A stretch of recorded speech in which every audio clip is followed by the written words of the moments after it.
David Abu Leifa, the non-Muslims had more rights than the Muslims in Sicily. There was prosperity in Andalus. In comparison to the Visigothic, there was no prosperity. It was one of the poorest places in Europe at the time. You Not don't at see all. in any kind of Islamic empire where they go to conquer a new place and then bring all the wealth back to Mecca. أعوذ بالله من الشيطان الرجيم. بسم الله الرحمن الرحيم. Welcome back, Pablo. Thank you very much for coming. Jazakallah khair for having me again. I'm very excited to be here again. I I'm enjoyed it excited last as well. time. Yes. Yes. Yes, I enjoyed it definitely. last time. The feedback was good, alhamdulillah. So I thought, you know what? Time to do another one. Definitely. Definitely. I mean, I got to learn a lot. I think people Mhm. might have learned a lot as well. So I've gotten some feedbacks as well from my friends. They were like, this is really good. Alhamdulillah. Alhamdulillah. Yeah.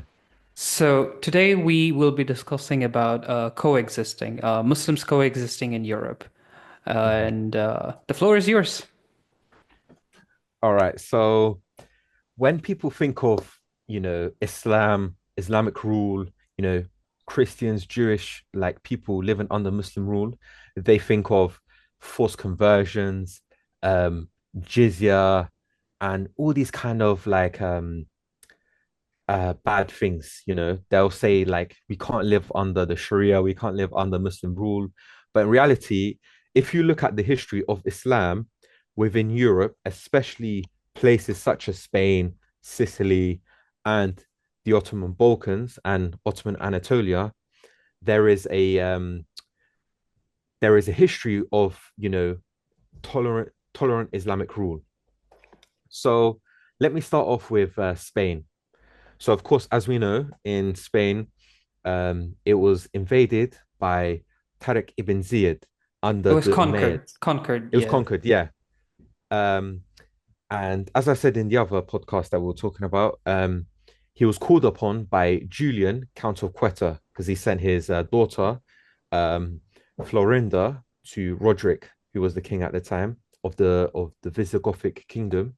And this was a custom of the nobility at the time where they would send their sons, daughters to the king of Spain, the Visigothic king of Spain, to receive the best education. So yeah, he sends her there, and So she basically, if can you show it in a map maybe? I'll share my screen. you see Spain, Mm-hmm. go a bit down, that's a region called Quetta in Morocco. Yeah, just on the tip of there's a place called Quetta, and Yes. there was a nobleman by the name of Julian. He was a count, Mm-hmm. and his he sent his daughter, and this is the custom of the nobles within Spain, in and around Spain, not Germany, So France, Spain whatever. was already, ruling this part of, what do you call Africa, the northern part of Africa. Yeah, because some of these were like Christian and stuff like that, so they had some sort of allegiances with you Okay, know. so here already you had a Spanish presence in northern Africa. Okay, okay. Now I get it. No, it's not really Spanish presence. It's just because of they're both Christian and stuff like that. So um, what happens is that she gets sexually violated by Roderick, and Mm-hmm. this angers Julian. So Julian tells the Muslims, take down this empire by any means necessary. So in 711 CE, Tariq ibn Ziyad leads an army of around 7,000, um, mainly Amazigh, but also Arab soldiers across the Strait of Gibraltar. And the Strait of Gibraltar is actually called Jabal al-Tariq, Mountain of Tariq. So Mm-hmm. he sends 7,000 and they conquer Spain within 8, 9 years. Extremely fast, at an extremely fast pace. And Spain was around 5 million people at the time. And even though Tariq did get some reinforcements from Musa, about 11,000 to 13,000. So in total, that was, estimates vary, but between 18 to 20,000 in total conquered a population of 5 million people. Mm-hmm. And the reasons for this is that a lot of Jews at the time, they supported this invasion Mhm. because before the Muslims came to Spain, the Jews were extremely persecuted. There were several councils of Toledo's. This is what they call them, Council of Toledo. They were summoned and they made various anti-Jewish laws. So I've got a couple notes here. Um, so they banned in the Eighth Council of Toledo in 653 CE, they banned circumcision and the observation of the Shabbat, two very important what's it called? Practices in Mhm. Judaism. Then in the 12th Council of Toledo in 681, so this is before the Muslims come, um, there's forced baptism, there's seizure of property, corporal punishment, exile, and slavery. And Jewish children over 7 years of age were taken from their parents. So the Jewish situation in Spain was brutal. There was all these, laws against the Jews that, you know, made them basically they're like a disease that they need to eradicate, for lack of better words. Can I So just digress a little bit? It just feels like in some of these European countries where Muslims right now emigrate, and you have the government. I mean, Malcolm X's story has that where the government enforces and takes these children away under custody. It feels like this happens in Nordic countries, I believe, and also it was a thing in the past where the civil servants would take away these children. One of the histories of Malcolm X. This is one of that's one of the reasons why. I think Malcolm X's mother also goes crazy because of the separatism.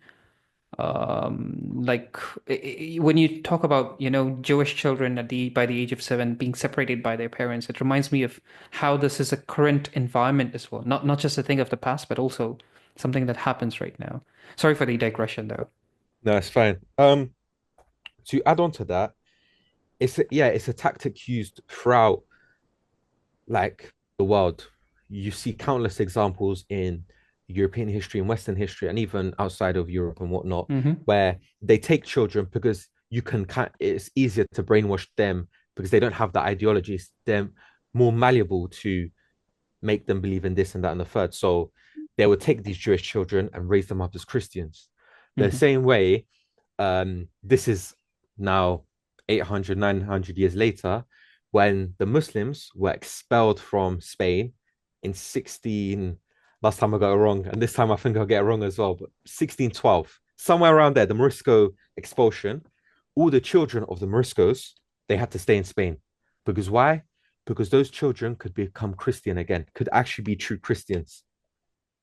But the like older children, like teenagers and the adults, they were expelled because they were stronger in their Islam, even though Islam was kind of prohibited during those times. So you find this kind of procedure in a lot of countries throughout European history. Hmm. So yeah, Yeah. Sorry for the um, digression. We're coming back to Jewish persecution under Spanish rule. Or yeah, was it called the Spanish rule? Visigothic Spain. Visigoth Spain. Okay. Yeah. So not just the Jews saw the Muslims as liberators, but also the Christians themselves. They saw Tariq ibn Ziyad and his army as liberators because there was a lot of serfs in Spain, and serfs are basically, for lack of better words, peasants that are slaves. So they're peasants that are owned by someone else, and they do the work for that owner, that lord, as they call them, and they would have basically protection. So a lot of Christians didn't like this. They didn't like this living situation of being serfs. So they also took on these Muslim conquerors as liberators because they don't want to live that life of peasantry and being owned by someone else. Royalty, kind of the So, royalty life that we live in right now, right? sorry, what did Where you say? kind of the royalty lifestyle that we live in. Like if you own a product, if you own a land, Mhm. kind of the situation with farmers as well, where the farmers have to buy seeds only from Monsanto or Bayer or these companies, and you don't really own seeds. Like it's Mhm. yes, you have the field, but then there's a lot of monopoly. Not many people are happy with that situation. Feels the thing is reincarnating in the same kind of In situations, another way, right? yeah, Yeah, yeah, yeah. yeah. Modern You era. always find these things where there was something back in the day, and then they just repackaged it in a different way to make you seem like you have liberty, but in reality you don't. So yeah, as I was going on to say, Serfs, yeah. um, the serfs. So the Christians were serfs. The Jews were just persecuted. So this uh, gave a perfect stage for the Muslims to take over and defeat the Visigothics. So here's my question. Furthermore, okay, When the Muslims were conquering, were they brutal? Or people welcomed them, were they brutal? Was there any forced conversion? there was no forced conversions from my readings and through the history I've seen. And this is literally, I was going to say the same thing that I'm going to answer to you. Mm-hmm. Um, there was a treaty between Abdul Aziz ibn Musa, Mm-hmm. he's the son of Musa ibn Nusayr, the governor of modern day Morocco under the Umayyads, who sent the reinforcements to Tariq ibn Ziyad. Abdul Aziz and Theodomir, he's a Visigothic noble. They make a treaty in 713 CE. And this treaty is basically saying that the Christians, they have all their rights, churches, protection, freedom of religion, you name it. All they have to do is pay a tribute. So basically a type of jizya treaty. Taxes. And yeah, and the Christians accept this. And so it makes it much easier to control the region. So yeah, the Muslims weren't there to just go force convert people and bring everyone to Islam, even though there's also a element of that when they go invading these lands like Sicily, like Spain, like North Africa before, there is a incentive to convert people, but they do it in the correct way rather than force converting people and you need to do this and you need to do that. So when the Muslims they arrive in Spain, the Christians and the Jews become dhimmis. Yeah. And a lot of people have this misconception that the dhimmis is a second class citizen. In certain regards, people can make that claim because like you're no longer the ruler, you no longer rule the land and the Muslims rule the land, and it's harder for you to climb up the ranks. This is true, but as we'll get into later on, I mean, there was comparing the juxtaposing serfs, the situation of serfs and what is right now, what do you think the Christians would prefer? Would have preferred rather? I mean, I think right now because they probably think they have more freedoms. It's all about how they perpetuate a narrative of how you're living. Like, for Hmm. example, this is going way off topic, but we literally go to work to make money just to pay rent and get some food. To a certain extent, that is like slavery, no? Paper, yeah. You work just to eat and get a house Hmm. or Hmm. live somewhere. No, I'm saying I'm adding to your point. Like that's the whole reason. It's not even though they were second class citizens before the Muslims conquered. Okay, yeah. Yeah, I'm just adding to your point. Like, so what's Oh, the oh, difference? Yeah, the thing is though, um, are you saying the difference between the serfs and when they're under Muslim rule? yeah. I mean, when they were serfs, they had it Okay, harder, so and the that's why. the serfs would prefer Muslim rule, but Yeah. not everyone was serfs. So Hmm. you had some Christians that were at high positions, and then when they inevitably lost their positions or had a lower kind of power in the society, they'd be upset because um, they had this power and now they're no longer in power. Hmm. Um, but of course, the Jews were happy because their status was elevated to protected minority. And sorry, I lost my train of thought. Oh, we were talking about the serfs and being second dhimmis. Dhimmis. Yeah, so however, some Christians don't like this, that they're the same status as the Jews, Hmm. because they're like, we were in power, we had such high status, we were running this country, and now we're at the same level as the Jews who not long ago they were getting persecuted, they were getting forced, baptized, and their children were getting taken away. So there's a juxtaposition where the Christians were this high and the Jews were this low, and then they get to a parallel, to an equilibrium of, same status. But let me just take away a few misconceptions about the jizya. So, firstly, historically, it's less than the zakat. The zakat is fixed. The jizya is not fixed. It can be high, it can be low. But as we know, Umar radiallahu anhu, on his deathbed, he was telling, people not to be too stringent upon the dhimmis. Don't overburden them with the jizya. So that's the first misconception, that, it's some discriminatory tax. The second misconception is that you're with the jizya, you're allowed to practice your own rules and regulations. You don't have to follow Sharia law. You can follow canon law, or which is the Christian law, or the Jewish law, Talmudic law. So that's another misconception. It's not like you're getting forced to follow someone else's laws. You get the protection and the freedom to live in your own, community, autonomy, and stuff like that. And then another misconception is that all churches and synagogues get converted into mosques, which is not the case, because many churches were kept. Yeah, Hmm. many churches were kept. And in fact, I was reading this book.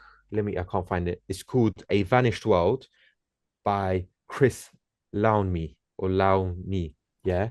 And he says that from the time the Muslims came up until the 850s, around there. The reason I say 850s is because that's another topic that I'm going to get into. There Hmm. was about a dozen or so churches built in Muslim rule in Andalus.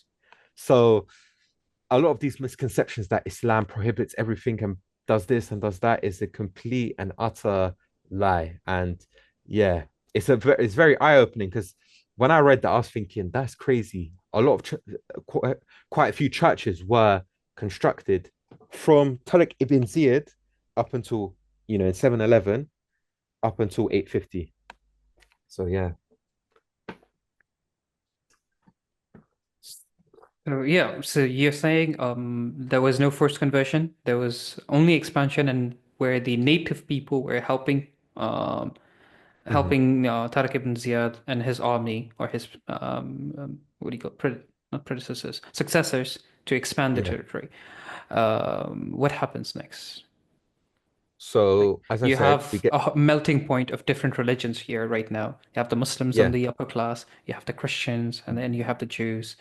What happens here when you have three different All right. religions? So you have these three different religions, and you have quite a few disgruntled Christians. The Jews, they're liking living under Muslim rule. It's a complete paradox, to not paradox, juxtaposition to what they were living So they were under. having a sigh moment, right? Yeah, like, yeah, a sigh of relief. Sigh of Sigh relief, of yeah. relief. Yeah. So in 850, what a lot of like people try and use against Andalusi rule is that they just went and executed a bunch of Christians for no reason. This is the kind of lie that they perpetuate. And these are called the martyrs of Cordoba. Between 850 CE to 859 CE, around 48 to 50 Christians were executed. And the reason for these executions rather, is that they uttered words of blasphemy against Islam and the Prophet of Allah, sallallahu Sallallahu alayhi alaihi wasallam. wasallam. Um, and this all started by a man called Perfectus in the Spanish Christian, um, Majority. historical narrative, the historical narrative, sorry, they Hmm. call him Saint Perfectus. And he was a priest and he denounced Islam and accused the Prophet of Allah sallallahu Sallallahu alaihi alaihi wasallam wasallam. of heinous things. Mm. And so he got executed. And he knew the laws. He knew the laws. All right, if you say things of blasphemy towards Islam and you know Prophet Muhammad sallallahu alaihi Sallallahu alaihi wasallam, wasallam. then of course there's going to be a punishment. So he was the first one. Then the next one is a man called Isaac, and his position in the government, he was part of the Andalusi government in Cordoba. He was called the Kitab al. Sorry, I've got it here. Kitab ad-Dimi, which meant the secretary of the covenant. What he basically done was mediate between the Christian majority and the Muslim minority. Because at that time, Was he a Christian himself, or was he was a he Christian was a himself, Christian? yeah. Okay. So he was the Kitab ad-Dimma. So he basically settled disputes and mediated between the Muslims and the Christians. And he spoke Arabic as well. He understood Arabic. And so he probably definitely understood the Islam and what you can say and what you can't say. So yeah, we have that. And then he goes up to a Qadi, a judge in Cordoba, outside a administrative palace, an administrative building, Hmm. and he says to this judge, denouncing Islam, saying bad things about the Prophet Muhammad sallallahu alaihi Sallallahu alaihi wasallam, wasallam. and you know what the Qadi says, and this is a um, and this I'm getting it from a source from a non-Muslim source. This Hmm. non-Muslim is saying that the judge even said, "Are you drunk? Are you sure you're not drunk?" He was trying to give him like try An and not save opportunity. him, opportunity to denounce what he just said. But he was like, "No, I'm sober," and so he got executed as well.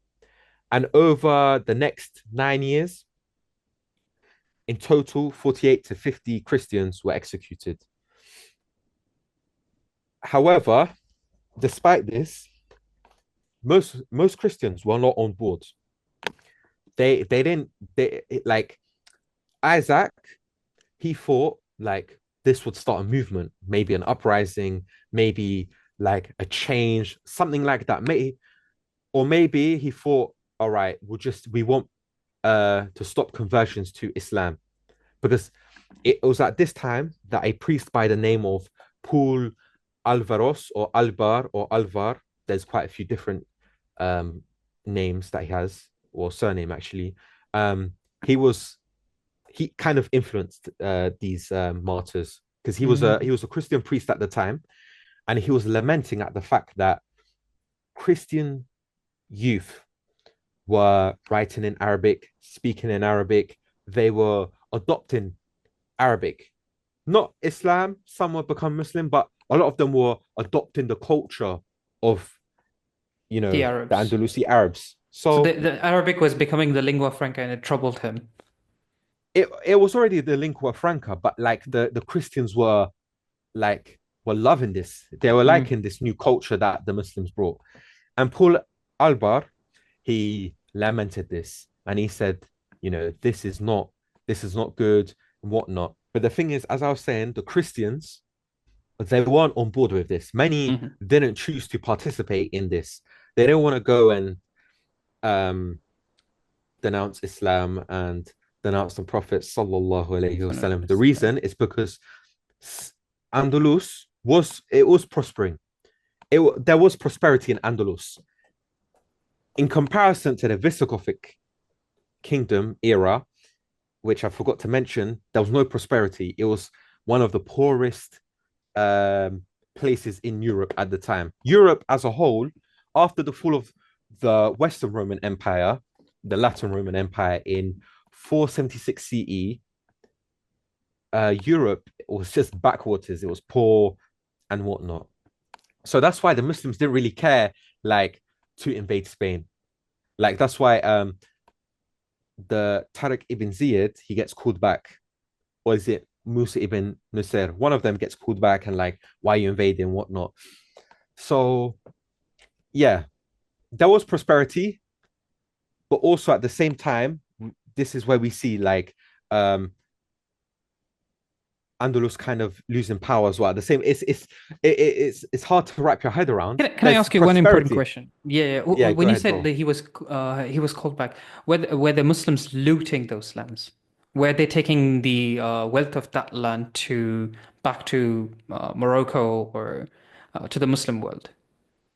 No, you Not don't at see all. in any kind of Islamic empire where they go to like the Mughals or the Delhi Sultanate or Mamluks or where they go to conquer a new place and they bring all the wealth back to Mecca. Hmm. Maybe with the Ottomans, they do bring some stuff to Istanbul, but also they build roads, mosques, palaces, uh, not palaces, mosques, roads, bridges across um, Europe, Bosnia, like the Mostar Bridge, stuff like that. So it's not a thing where they just go loot, take, and then bring it back to their own, base of So it's just operations, an for lack of a better expansion of word. territory, nothing to loot, no forced conversion, Yeah, no looting. It's just territorial expansion. it's territory. I might there could be forced conversions, but the I books, mean, I'm talking about the Tariq ibn articles, Ziyad. Yeah. yeah, yeah, yeah. You all the books, the articles, everything. They don't talk about forced conversions. And you know these Orientalists, they love to say this happened, this happened, this happened, but they can't just make up a lie and say this happened. So of forced conversion. So most likely there wasn't maybe some, but the grand academic side of things, they don't say, oh, there was forced conversions here, there. So Mhm. yeah, there was prosperity in Cordoba. Um, a lot of Muslims would from Cordoba would go to the east. So Baghdad, which had the Beit al-Hikmah, the Islamic Golden Age, they would go to these kind of places in the Muslim world and they would bring new things into Spain. And because Mhm. Spain was in the Mediterranean, there was a lot of trade, just like Sicily, good position in the Mediterranean and therefore, prosperity. However, at the same time, um, a lot of problems started unraveling in Andalus. So fast forward to the early 900s, and we have an emir by the name of Abdullah. Yeah, he's a descendant of Abdul Rahman I, the Umayyad prince who fled during the Abbasid Revolution, went to Spain, and set up the Umayyad Emirate of Cordoba. Mhm. So he was kind of harsh, he was brutal. A lot of people didn't like him. Yeah. So there was a lot of fraction within Spain at the time. You had the Muwallids, which were Spanish, like native Iberian Spanish people that became Muslim, and they were disgruntled with the government at the time. Then you also had in the north, you had like outside of Al-Andalus, you had these Christian kingdoms, the Reconquistadors. They were slowly getting power. So you had that. Then in the south, you had the Fatimids in North Africa that were pressing on. And um like Abdul Rahman III, the he's related to Abdullah. Um sorry, I lost my train of thought. Abdul Rahman III. Yeah, so when Abdul Rahman the third came to power, he had all these issues. He had disgruntled people within his empire, the Christians to the north, and the Fatimids to the south. So basically, after Abdurrahman III took over his position, and then he had this problem. He had all these Abdullah, problems were culminating okay. So throughout the ninth century. Abdullah was from the Umayyad dynasty, Umayyad and dynasty, yeah. Abdurrahman, where does he come from? He's the Umayyad dynasty as well. You've got his grandfather, Abdullah. He was quite brutal, harsh. So you have all these problems, you know, unraveling by the time Abdul Rahman III comes to Why? power. What was the issue? Was he too strict? towards Muslims and non-Muslims, or was he just a brutal dictator who was drunk with his power? Harsh ruler, drunk with his power, kind of thing. So um, he inherits these problems. Abdul Rahman III. Um, he's got, as I said, the Christians in the north, the Shias to the south, and his own Muslims in his kingdom or his emirates, for lack of better words, all causing problems. So what Abdul Rahman III does is he's quite clever. He stops all the internal rebellions. He creates an extremely strong army, especially a naval fleet that becomes the best in the Mediterranean. And yeah, he quells the Fatimid threat as well. So during his reign, during the start of his reign, he manages to consolidate power and create a strong emirate of Cordoba. And so then by 929 CE, so he becomes emir in 912 CE, and by 929 CE, he calls himself the caliph, and his empire becomes the Caliphate of Cordoba. So now, in the 10th century, in the Islamic world, we have three caliphs: Hmm. the Abbasid, the Fatimid, and the new Umayyad caliphs. And the reason he does this is because he wants to kind of show like he's not just a vassal or someone who is a nominal tributor to the Abbasid. He is his own like man. He's his own like he has his own empire that's prospering, and so he thinks it's befitting to give himself this title. And about Cordoba, when he first came into power, as I said in the other podcast, the power didn't extend beyond the vicinity of Cordoba. He doesn't have much power outside of that city because of Hmm. all the fraction and regional people having power and whatnot. It was basically about to become the Taifa, a Taifa period where you have little emirs all over the place having little kingdoms, like what happens much later on. So during Um, this period when there was tension, because we were still discussing about the what do you call the coexistence of religion. Yes, the Muslims are dissatisfied with Abdullah, but what about the Christians and Jews? How are they feeling about Abdullah and Abdul Rahman? Abdullah, of course, they're not happy. You said like some of the Christians went to the other side, but what about the Jews? Like they were dissatisfied, but still. of course, everyone was dissatisfied with Abdullah's reign. Hmm. Um, but that's the thing because he was a harsh ruler. Um, Muslims and non-Muslims disliked what he done. But with Abdul Rahman III, this is where the juicy part of convivencia, as they call it, coexistence in Andalus occurs. Hmm. So when he becomes the caliph, around this time, between his becoming emir and becoming the caliph, the golden age of Jewish culture starts. This is where most people say it starts. Some people say it starts at 711. Some people say it starts 912, 929. But between this time is generally accepted where it started. The golden age of Jewish culture, because we see Jewish viziers, poets, um, we see military generals, and of course, economic prosperity amongst the Jewish community in Spain, also known as the Sephardic Jews. So the apex of this is with Hasdai ibn Shaprut. He is a physician and vizier to Caliph Abdul Rahman III. And he sends a letter to Khazaria, and Khazaria is a supposed Jewish state or Jewish kingdom in Eastern Europe and the Caucasus. So it encompasses like Georgia, Chechnya, Circassia, um, and like just a bit up of that whole region. Like So close to the Ural Mountains. you're maybe just near the Volga region, Volga Hmm. Ural, yeah. Um, a bit of Ukraine, like Khazaria is this um massive empire and they supposedly convert to Judaism. This is whole another academic debate that I want to go into because some people say it's anti-Semitic to say this, some people say it's a genuine historic fact.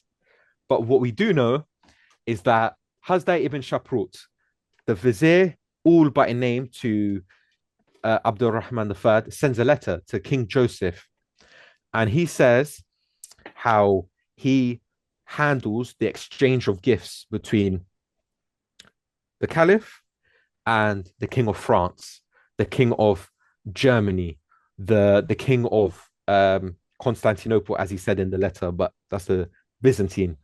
The Roman Empire turned Byzantine. Well, they started calling it Byzantine Empire about only 500 years ago after it Hmm. got after it fell. But yeah, so he's literally in he's controlling, you know, he's literally the right hand man to the caliph. And yeah, he sends a letter saying that he exchanged gifts and that he's been given this amazing position within Andalus. So that's Hasdai ibn Shaprut. And you may say, oh, but that's a one case example. So now we have Bahya ibn Pakuda. This is sometime after, and he's a Jewish philosopher and rabbi, and he writes a letter stating this is the first part of it. Let him see that our situation, as far as living and subsistence are concerned, is the same as theirs, or if not better, in times of war and civil disturbances.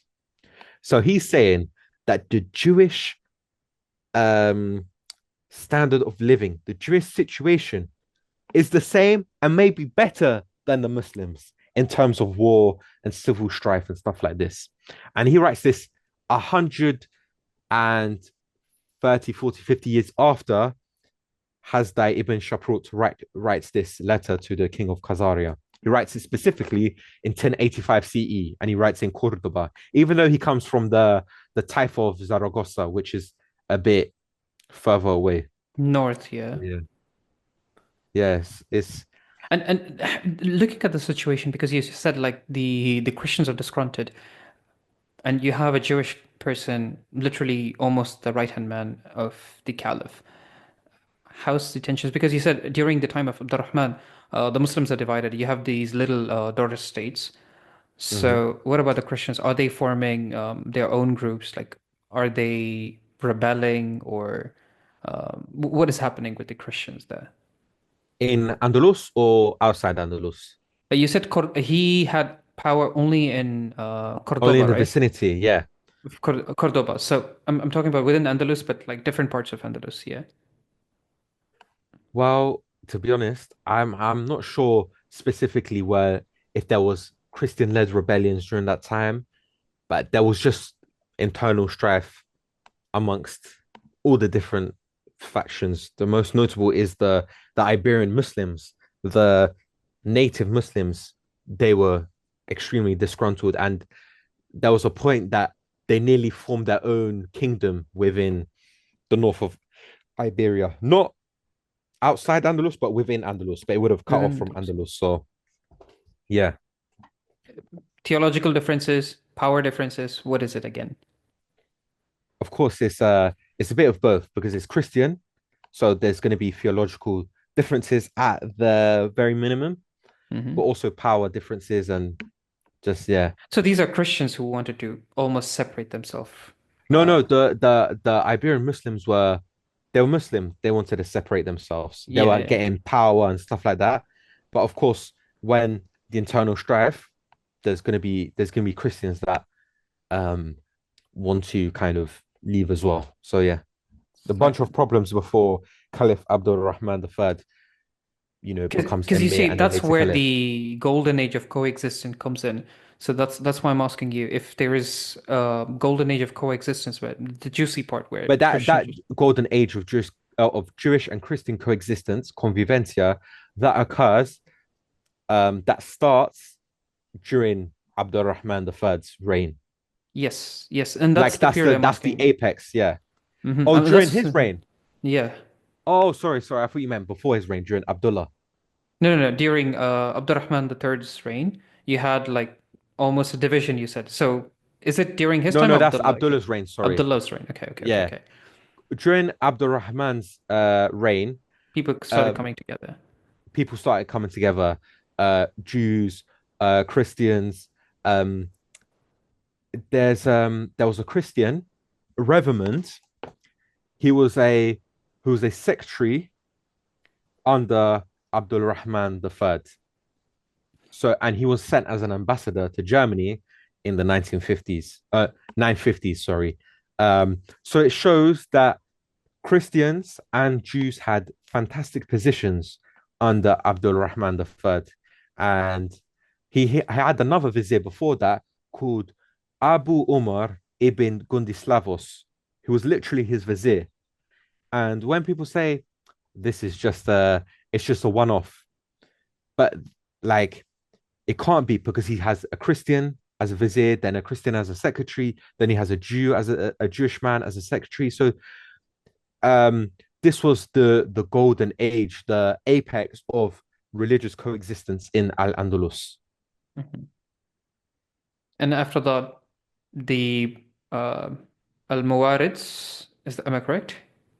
No, there's quite a few examples before the Al-Moravids and the Mhm. Al-Muhads. So as I said, Bahia ibn Pakuda. We have a another example called Samuel ibn Nagrilla, also known Mhm. as Samuel Hanagid, which means the prince. And he was a scholar, a grammarian, a philologist, a merchant, a politician, a poet, all at the same time. Like he was a kind of all encompassing kind of individual with all these qualities and traits. And he held the position of vizier for the Taifa of Granada. So even though there was internal strife during the Taifa period, where this kingdom and that emirate and that emirate were all battling it out for a little power and holding independence, he was still, you know, had a high position. A Jewish man had a high position during the Taifa period. He also led Muslim armies, so he had an extremely influential position. Mhm. Um, and then we also have other people like Solomon ibn Gabriel, um, Moses ibn Ezra, Judah Halevi, and many more. We have lots of cases of poets um, and philosophers and rabbis flourishing within Al-Andalus, even after the Caliphate of Cordoba falls in 1031, and there's the Taifa period. Mhm. However, of course, um, this comes to an end. This kind of this golden age of Jewish cultures. As I said before, there's different understandings of when this started and when this ended. For what most historians say, it ended with the rise of the Almoravids, but most notably with the Almohads. So, firstly, let me talk about the Almoravids. 1085, Toledo falls. Cultural, intellectual center. You know, it's it's not rivaling Cordoba, but it's close. Like it's one of So w when they come into power, are they harsh only on Muslims? Are they harsh also on other communities? So there's a dissatisfaction with other communities on Al-Muhads or Al-Murawids. Who comes first?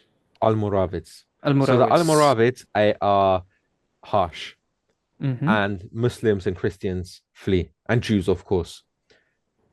And they come in 1090. After the fall of Toledo, 1085, a lot of these Muslim emirs are calling upon the Almoravids because they're like, we're gonna fall. This is Andalus is gonna be under the Christians now.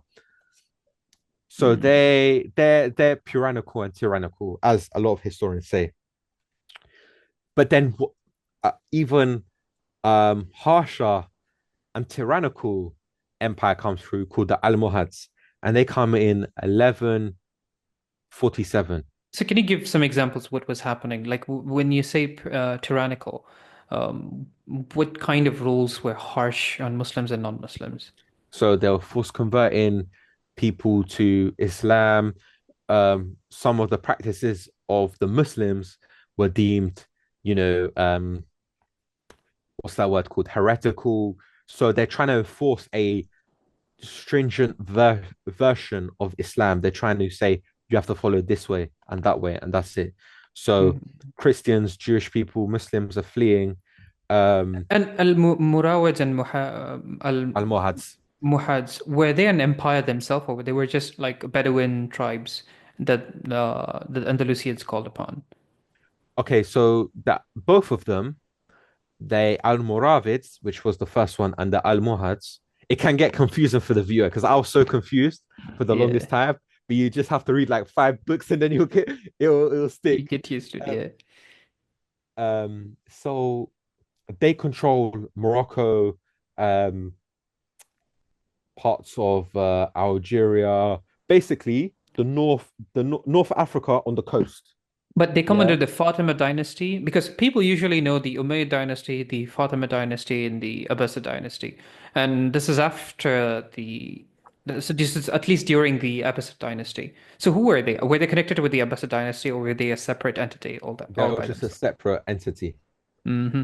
And even the Almohads call themselves the Almohad Caliphate when they rise to power during the 12th century. So yeah, we have as I was saying, the Almohads were worse than the Almoravids. The Almohads forced convert even more people. Um, and Moses ibn, no, Maimonides, who's called the second Moses in Judaism, he flees. Yeah, he flees Spain and he goes to this is outside of Europe. He goes to North Africa, Egypt, and he becomes the personal physician to Salahuddin and then his brother. Hmm. Yeah. And he gets brought to court saying, "Oh, you converted to Islam and then you apostated." But Muslims, Iberian Andalusi Muslims, they testify for him, saying that he was forced converted by the Almohads. So you see this exchange where, like, even though there was this climate of forced conversions and whatnot, we still have Andalusi Muslims that are trying to bring justice and perpetuate coexistence. So yeah. Hmm. So this what do you call extremist fraction caused to an extent the fall of Andalusia, we can say. Um, we can say that because Almohads then they fall in Andalusia, then you get another Taifa period for a bit, and then the Nasrids under Muhammad the first, he unites, and then he has the Emirate of Granada for about 200 years, and then yeah, we see the fall of Andalus, Mhm. Because it was already enclaved by the the uh, Europeans, yeah, Europeans, yeah. and for the longest time, they could the Nasrid rulers, they could pit So the different Spanish that's my kingdoms. question again. When Tariq bin Ziyad, the Christians were dissatisfied, the serfs were dissatisfied with the current rulers. So when the Reconquista was happening, were the Christians happy at least during that period? That's why nobody really supported because you said Muhammad Nasrid. Nusri Nasrid was pitching the Christian groups fractions against each other, and it lasted only for 200 years. So were the Christians actually satisfied with the status quo when the Reconquista was happening? Yeah, because a lot of Christians they migrated to the north when the Christian kingdoms in the north, the Mhm. Reconquista kingdoms, they grew bigger.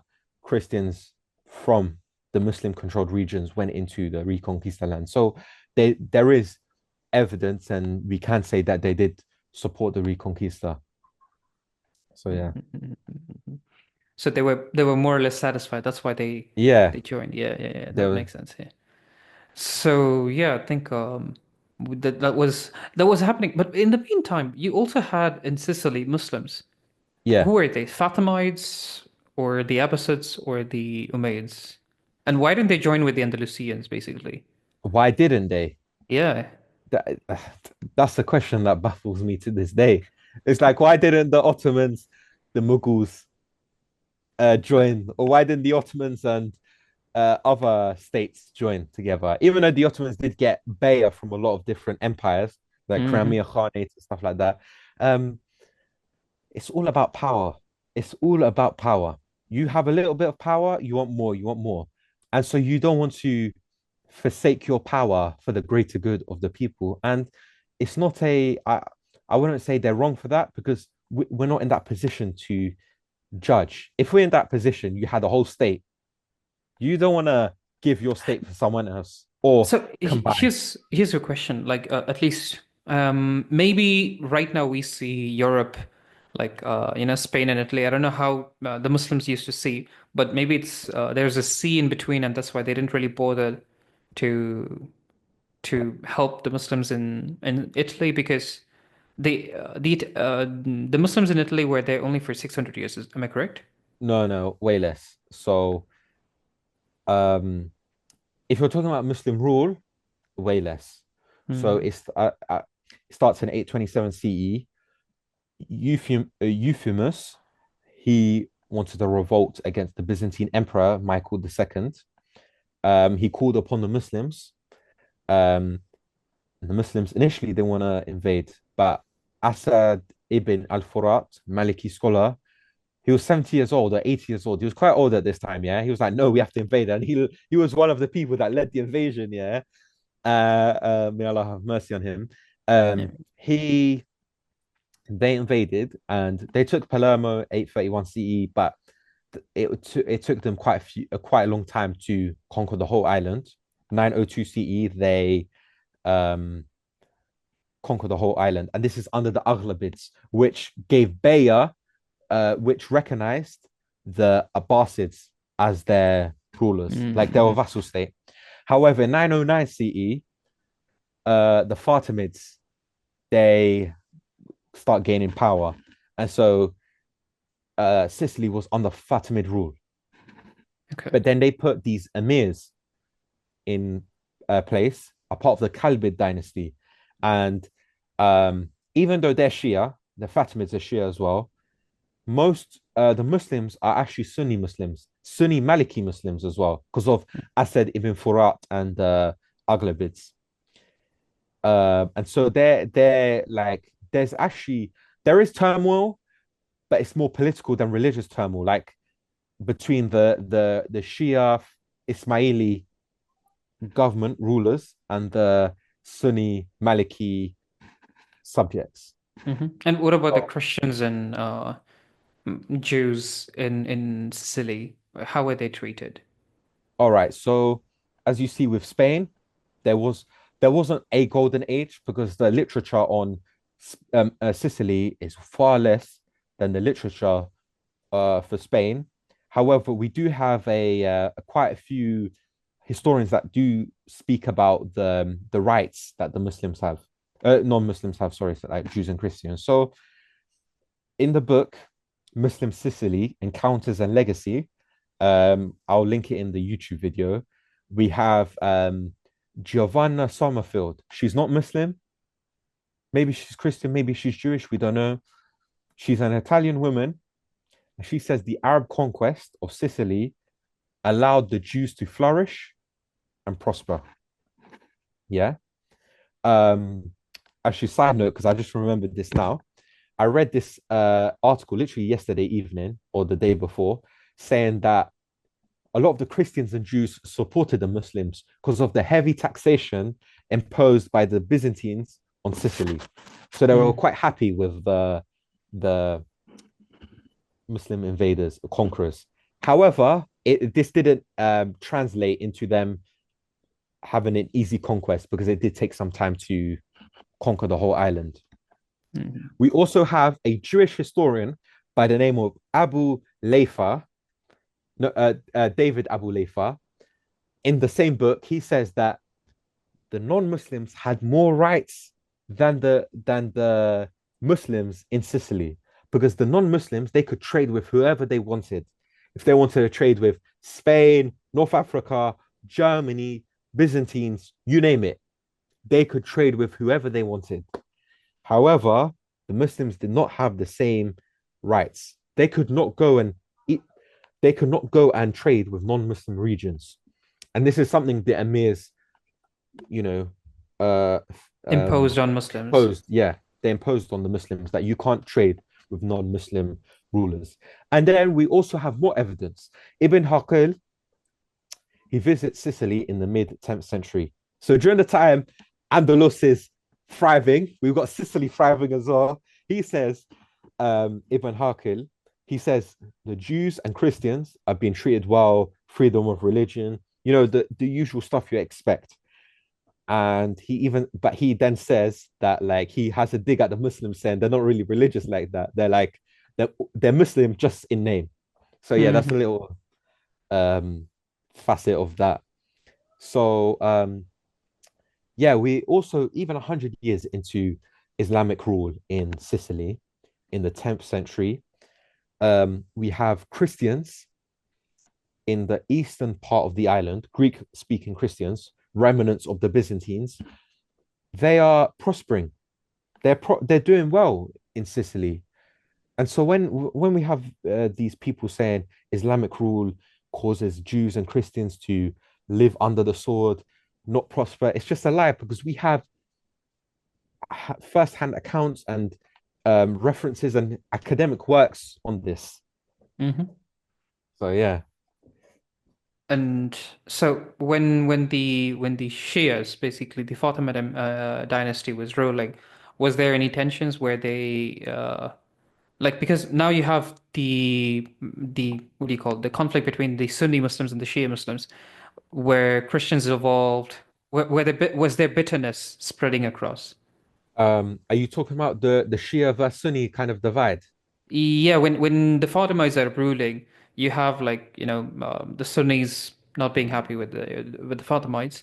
So was there any bitterness with the Christians and Jewish people? Um, no, and well, can't say definitively no, but from the literature I've read and the books I've read, and from what I've learned, there wasn't really a lot of like religious internal strife. There was a Hmm. lot of political internal strife within Sicily, and so at the start of Sicily, when the Muslims came, there was internal strife. Of course, it does it does start off religious because the Christians don't want the Muslims, but also it's power and stuff like that.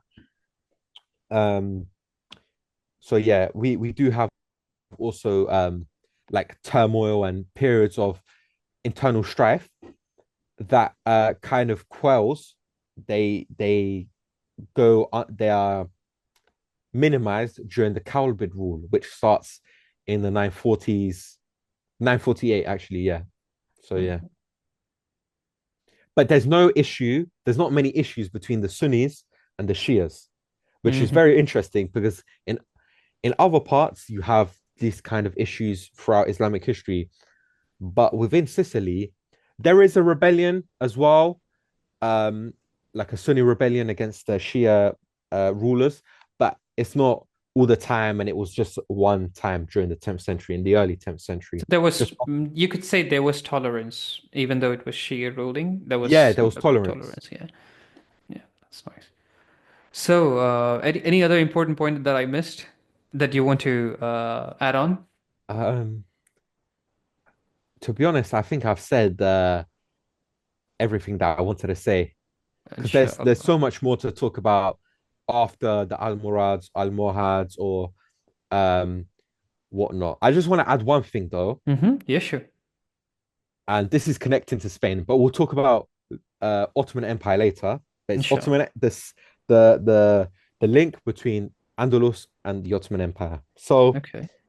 when the Emirate of Granada falls in 1492, um, as I said before, there was the Sultan was lied to. They were like, "Oh, you have all these religious freedoms. You will live um, with protection and stuff like that.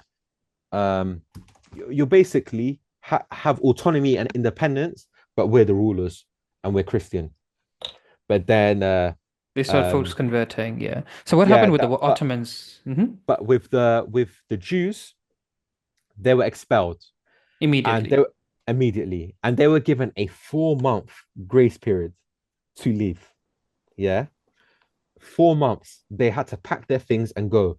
So a lot of people converted, but a lot of people decided to leave, of course, because you had to leave. And Kamal Rees, who is the father of Piri Rees, who is what's it called? He is a well-known um what's it called? He Leader, warrior. no no admiral. Hmm. Yeah, Kamal Rees. He collects all these Sephardi Jews within the Ottoman Empire. He collects them and he brings them to the wealthy cities. He doesn't just bring them to any old city across the Ottoman Empire. He brings them to the wealthy cities like Thessalonica, um, Izmir, Bursa, Istanbul, Damascus, Jerusalem, all of this. And he says to um, he says this quote, famous quote. He says, "You think King Ferdinand is a wise leader? He has impoverished his nation and enriched mine." Sultan Bayezid II says this, the Ottoman Sultan at the time. So it Mm. shows how the Ottoman Sultan he viewed the Jewish people with high regard, and they were brought to wealthy cities. And last point with Thessaloniki, which was called Salonika back in the day, was literally became some people call Bosnia Sarajevo the Jerusalem of Europe, but that was also called the Jerusalem of Europe for its high Jewish population, and the Jews thrived there. But that's a discussion for another For day. sure, inshallah. We'll Inshallah, have a whole talk about Bosnia and Ottoman Empire and inshallah, the inshallah, coexistence of everybody, inshallah. So, inshallah. Jazakallah khair, brother. Wayak, my bro. Inshallah, we'll have you again soon. Inshallah, inshallah. I Inshallah. appreciate for having me. I thoroughly enjoy this, Me and too. uh, I like it as well because it helps me retain knowledge. Do you get what I mean? Like it's like Yes. revision for me. Yes, When I yes, speak yes. to other people, I do videos. So and then I get to read more books. So it's always a pleasure doing these things. Alhamdulillah, Alhamdulillah. Alhamdulillah. So, Jazakallah khair, and Wayak, my bro. hope you again. Hope to see you again. Inshallah, likewise, my Inshallah. bro. Assalamu Assalamu alaikum. alaikum wa rahmatullah.